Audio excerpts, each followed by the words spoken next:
Bueno, aquí en los estudios de RPP Noticias estamos con Mario Raúl Gutiérrez González. Él es magíster en Derecho Constitucional, además es docente universitario, así que le vamos a preguntar algunas cosas relacionadas con ese tema que muy pocos conocemos, lo que es el Tribunal Constitucional y lo que hace el Consejo Nacional de la Magistratura, que hoy se ven enfrentados. ¿Cómo está? Bienvenido a RPP.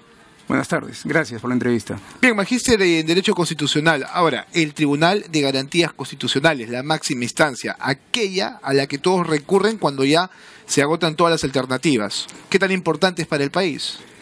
El Tribunal Constitucional, ciertamente, como bien has manifestado, es la entidad suprema en cuanto al reconocimiento de los derechos fundamentales en nuestro país, ¿no? Es decir, sus decisiones en principio son inimpugnables y los demás órganos del Estado, así como la sociedad, estamos obligados a acatar este tipo de resoluciones.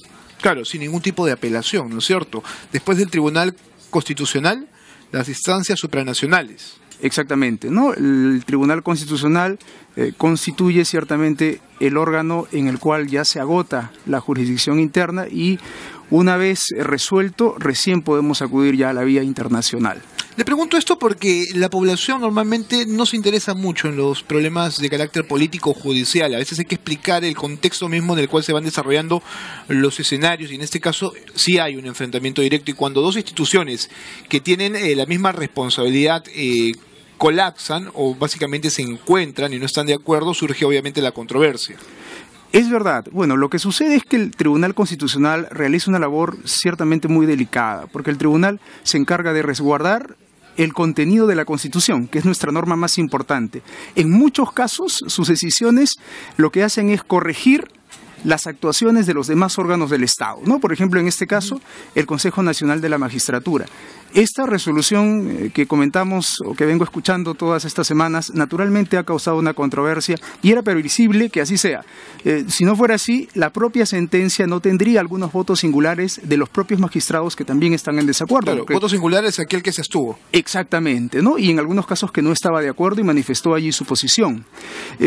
Independientemente de esto, que podamos estar de acuerdo o no, lo cierto es que en un Estado respetuoso de las leyes, respetuoso de las normas de nuestros órganos autónomos, no es posible que estemos discutiendo si ejecutamos o no la sentencia del Tribunal Constitucional. Yo sé que el Consejo Nacional de la Magistratura, defendiendo sus fueros, ha interpuesto un recurso de nulidad que reconducirá el Tribunal Constitucional seguramente hacia una reposición, que es lo que corresponde, pero solo se puede estimar, es decir, se le dará la razón en el caso que haya una carencia de motivación, ¿no? En este caso, en realidad, el Tribunal ha sido enfático, ha sido categórico en determinar que efectivamente el Consejo Nacional de la Magistratura es renuente a haber acatado una resolución que ya anteriormente había dispuesto el TC, ¿no? Recordemos que este caso viene desde el año 2011, es decir, no es un caso reciente.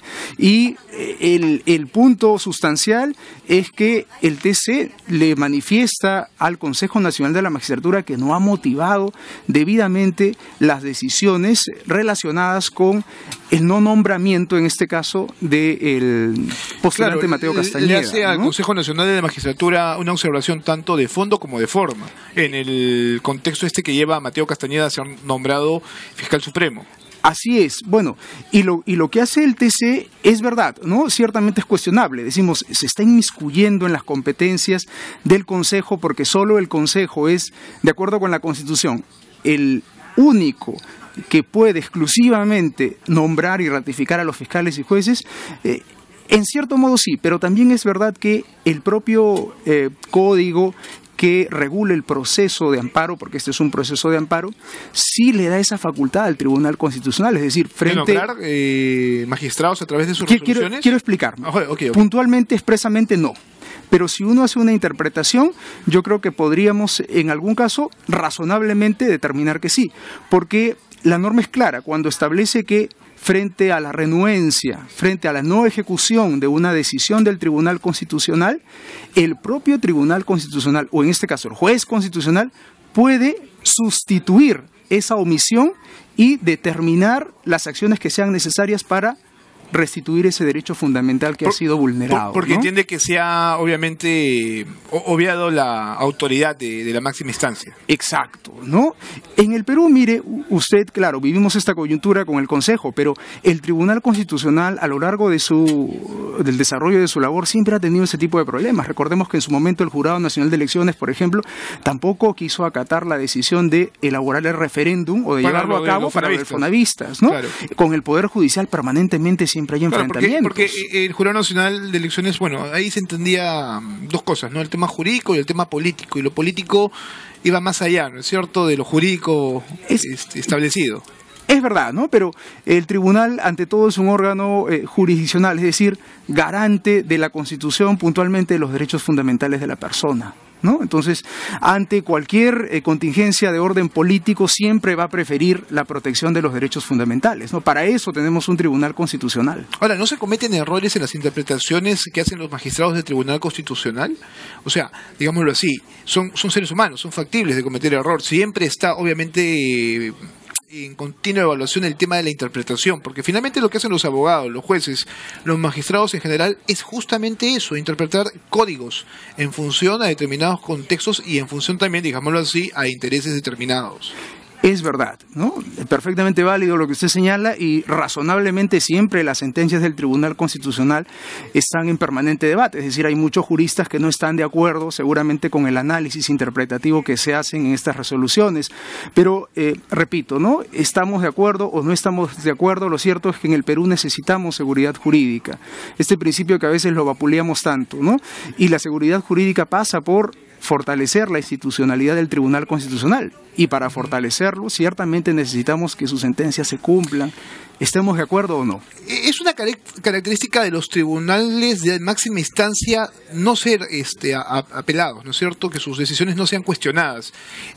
¿Por qué traigo a colación esto? Porque para que tengan un ejemplo ustedes, amigos que nos ven a través de RPP, en el fallo de la Corte Internacional de Justicia de La Haya se decía, lo que decía la sala, ¿no es cierto?, el juzgado de La Haya es inapelable, se tiene que acatar sí o no y se atienden a las consecuencias de que esto no pasa. Lo mismo sucede con el Tribunal Constitucional, obviamente nuestra jurisdicción o nuestro contexto en este país que se rige por estas normas, ¿no?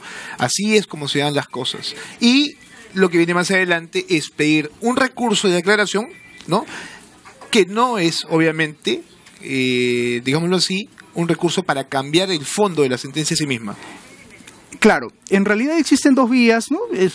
Técnicamente son herramientas jurídicas que creo que no viene al caso explicar, pero sí es verdad, hay una aclaración para el caso de los procesos de inconstitucionalidad y una reposición para el caso de los procesos de tutela, ¿no? Pero es verdad, el tribunal en realidad no va a cambiar el sentido de la decisión, sino únicamente tiene que aclarar o especificar algún punto sobre el cual no existe un pronunciamiento, ¿no? Pero no ataca el sentido o el fondo de la decisión, ¿no?, como en este caso. O sea, este pedido de reposición que ha mandado el Consejo Nacional de Magistratura es básicamente ¿para qué? Ya, a ver, le explico. En principio, la reposición es un recurso de rectificación. Es decir, el tribunal de algún modo podría, es verdad, y lo he escuchado hoy día a través de los medios, establecer algún tipo de flexibilidad a lo que ya ha resuelto.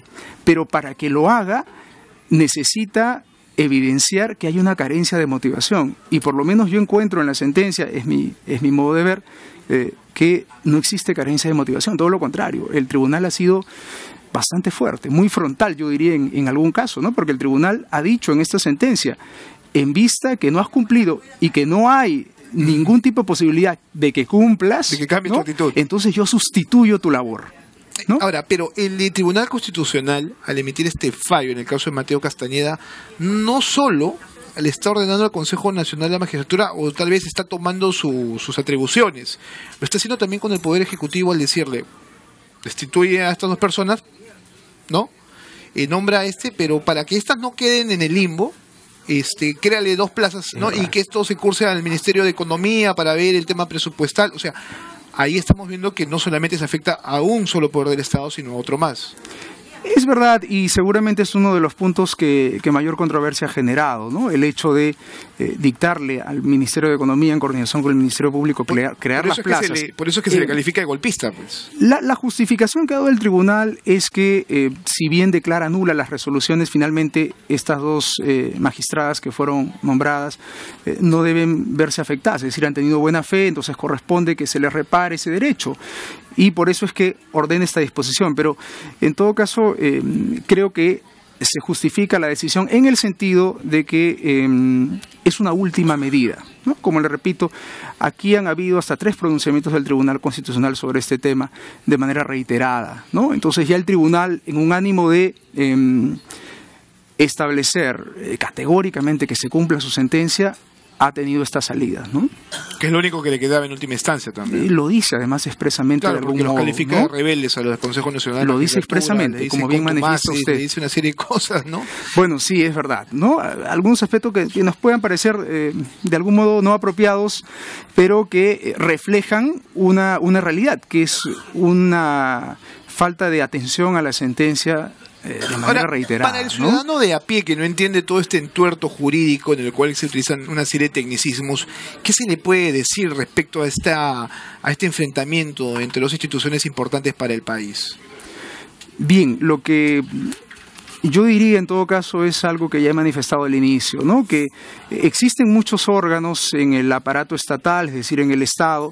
De hecho, constitucionalmente, el Tribunal Constitucional tiene el mismo nivel en la organización estatal que el Consejo Nacional de la Magistratura, son órganos autónomos, pero hay que ser claro de cuáles son las competencias del TC. Como bien decías tú, el TC es la última instancia, ¿sí? Y no solo eso, además tiene atribuciones como, por ejemplo, que sus magistrados no pueden ser observados, no pueden ser recusados por las partes, ¿no?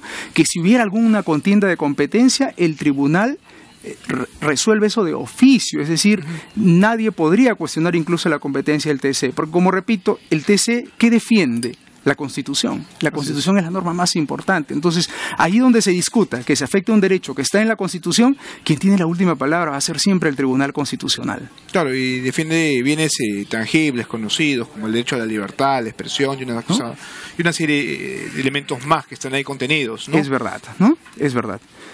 Bien, ¿y qué nos podría esperar entonces en los próximos días ya con este entuerto que se ha generado? Porque ahora el Congreso también está pidiendo explicaciones ahí. Sí, yo creo que lo positivo dentro de todo el problema es que estamos próximos a una elección que está postergada, yo diría injustificadamente, desde mucho tiempo. Bueno, ya se viene, la próxima semana. Exacto, ¿no? Por lo menos ya hay visos de que de todas maneras se va a llevar a cabo la elección.